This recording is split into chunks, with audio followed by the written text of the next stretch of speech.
ঈদের সামনে গুলিস্তানে ছিঁড়া টাকা বদলানো এবং বিক্রি বেশ বেড়েছে আমরা দেখতে পাচ্ছি।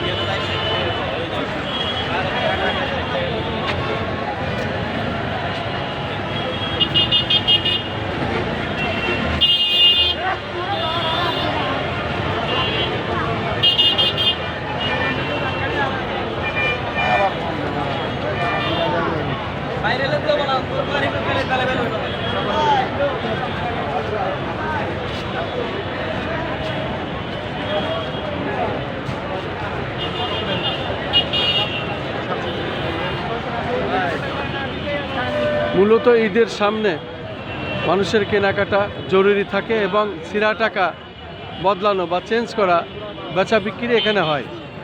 গুলিস্তান এই এলাকাটি সাধারণত ঈদের সামনে এটা খুব বেশি দেখা যায়, আমরা সেটাই দেখতে পাচ্ছি।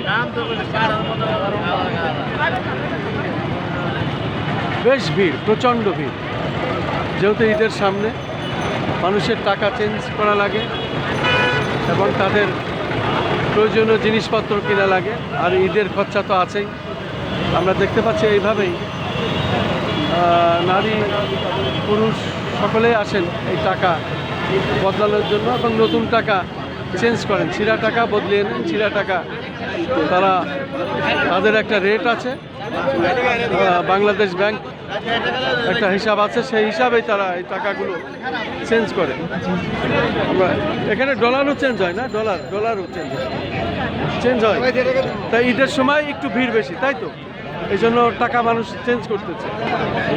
তো মানে বাংলাদেশের যতগুলো টাকা আছে বা বিদেশে যত টাকা আছে, যারা ছিঁড়াফাটা নিয়ে আসে একটা চেঞ্জ হয়, ছিঁড়াফাটা চেঞ্জ হয়। আপনি কতদিন এইখানে টাকা চেঞ্জের ব্যবসা করেন? 12 বছর আছে।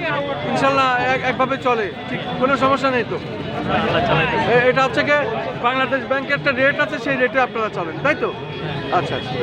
শুধু দর্শক শুনলেন, যারা টাকার ব্যবসা করে এখানে ছিঁড়া টাকা চেঞ্জ করে, অনেক মানুষ তাৎক্ষণিক উপকৃত হয়, গুলিস্তানে এখানে চলে আসে, সেই টাকাটা তাৎক্ষণিক চেঞ্জ করে বা বদলে নেয় বা কিছু বেচা কেনা হয় আর কি।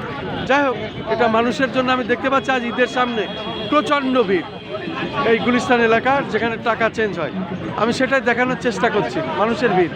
শুধু দর্শক, মূলত আজকে আমরা এই গুলিস্তান খুব ব্যস্ততম এলাকা, এই ব্যস্ততম এলাকার টাকা চেঞ্জের যে জায়গাটা, টাকা যেখানে বিক্রি হয় বা বদলায় বা ছিঁড়াফাটা চেঞ্জ করে, সেইখানে আমরা এসেছি এবং সেটাই আমি ধারণ করছি।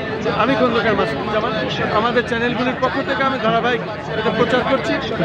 এই ঈদের মার্কেট এখন মানুষের ছিঁড়াফাটা টাকা সব এখানে চেঞ্জ করে, আমি সেটা দেখতে পাচ্ছি। প্রচণ্ড ভিড়, মূলত সব ধরনের টাকা এখানে চেঞ্জ হয়, বিক্রি হয়, চেঞ্জ করা হয়।